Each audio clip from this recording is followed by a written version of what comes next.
ಧ್ವಂಸ ಮಾಡಿ ಅಲ್ಲಿ ಮಸೀದಿಗಳು ಕಟ್ಟಿದ್ದಾರೆ.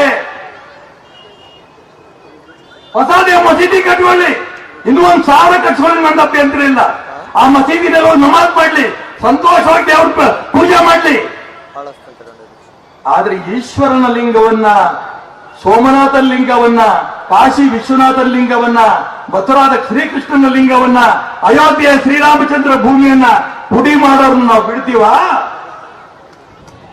ನೇರವಾಗಿ ಹೇಳ್ತೇನೆ, ಆ 36,000 ದೇವಸ್ಥಾನಗಳ ಜಾಗದಲ್ಲಿ ಯಾವ ದೇವಸ್ಥಾನಗಳನ್ನು ಪುಡಿ ಮಾಡಿ ಮಸೀದಿ ಕಟ್ಟಿದಾರೋ ಆ 36,000 ದೇವಸ್ಥಾನ ಹಿಂದೂಗಳ ಕೈಯಲ್ಲಿ ಇವತ್ತಿಲ್ಲ ನಾಳೆ ಬರುತ್ತೆ, ಕಾನೂನುಬದ್ಧವಾಗಿ ಬರುತ್ತೆ. ಯಾವ ಕಾನೂನಿಲ್ಲ. 36,000 ದೇವಸ್ಥಾನಗಳನ್ನ ಧ್ವಂಸ ಮಾಡಿ ಅಲ್ಲಿ ಮಸೀದಿಗಳು ಕಟ್ಟಿದ್ದಾರೆ.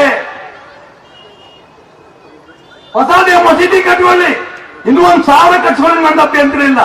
ಆ ಮಸೀದಿನಲ್ಲಿ ನಮಾಜ್ ಮಾಡ್ಲಿ, ಸಂತೋಷವಾಗಿ ದೇವ್ರ ಪೂಜೆ ಮಾಡ್ಲಿ.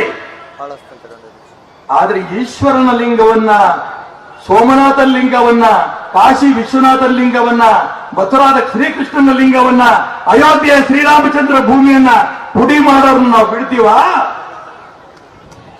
ನೇರವಾಗಿ ಹೇಳ್ತೇನೆ, ಆ 36,000 ದೇವಸ್ಥಾನಗಳ ಜಾಗದಲ್ಲಿ ಯಾವ ದೇವಸ್ಥಾನಗಳನ್ನು ಪುಡಿ ಮಾಡಿ ಮಸೀದಿ ಕಟ್ಟಿದಾರೋ ಆ 36,000 ದೇವಸ್ಥಾನ ಹಿಂದೂಗಳ ಕೈಯಲ್ಲಿ ಇವತ್ತಿಲ್ಲ ನಾಳೆ ಬರುತ್ತೆ, ಕಾನೂನುಬದ್ಧವಾಗಿ ಬರುತ್ತೆ.